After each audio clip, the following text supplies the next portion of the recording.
Hello everyone and welcome to my channel. Today we are going to test if waterproof cases are actually waterproof. Whenever you buy a good quality case, that could be Catalyst, LifeProof, Griffin, Otterbox, whatever. Whenever you buy a waterproof case, they require you to test the product for half an hour under the water.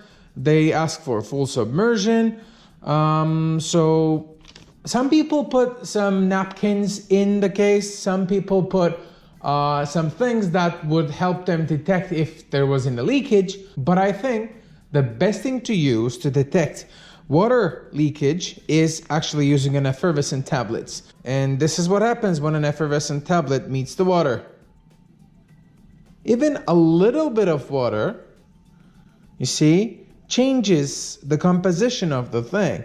And if there's a full leakage, it just starts bubbling.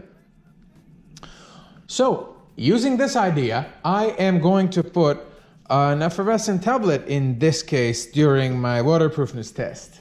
Okay, I was hesitant about using the ways. That's why now we have a more flat container. Now I can actually replicate what the manufacturer is asking for the waterproofness test.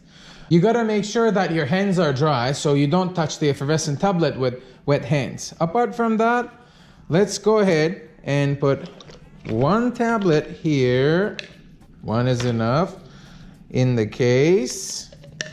And now I need to tightly secure it. By the way, thanks Catalyst for sending me this case so that I can actually play around. Okay, this is an iPhone 10 case, so we just lock the case in there. We make sure that the seals are actually, yep, securely fit, yep. Just make sure that you run all the corners with your hands so nothing, okay, I see something wrong here. Yes, you just clip it back in. Yeah, it's good to make 1 or 2 rounds with your fingers so that you actually make sure that it is locked. All right, so our effervescent tablet is actually good to go. Okay, I'm gonna make this my thumbnail actually and ask people to find the relationship with all these. All right, now it's time to put this guy underwater for half an hour. We also use the extra cup to induce full submersion. Yep. It is fully submerged.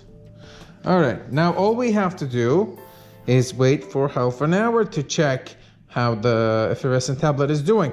If we see any bubbles there, that means this case is leaking.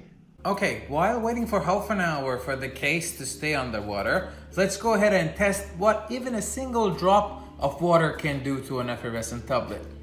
Keep watching. Oh yeah. This was just 1 drop of water that I actually put there with a chopstick. Look how much damage it causes. All right, so it's been more than half an hour and I think it's time for the eye inspection of the case. Okay, we get it here.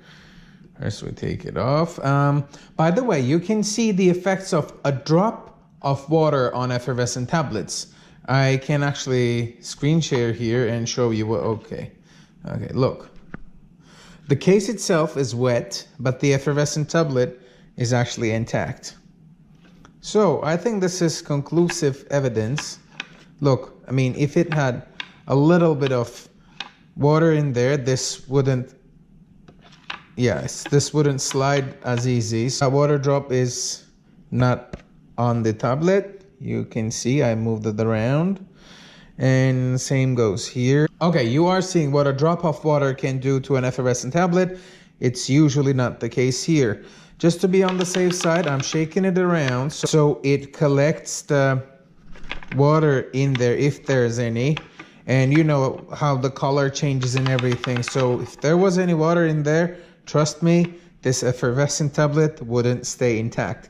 So I think this is an easy way to test your phone's new cases. I think now we have confirmed that using an effervescent tablet to test the waterproofness of an iPhone case is a good idea.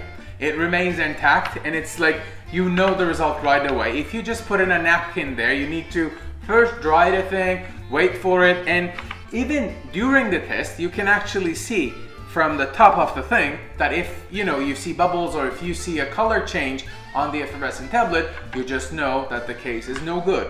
Thanks for watching. Please consider subscribing to my channel. I sometimes do silly videos like this one, but most of the time I go in depth with good shoes, good phones, gadgets, and technology.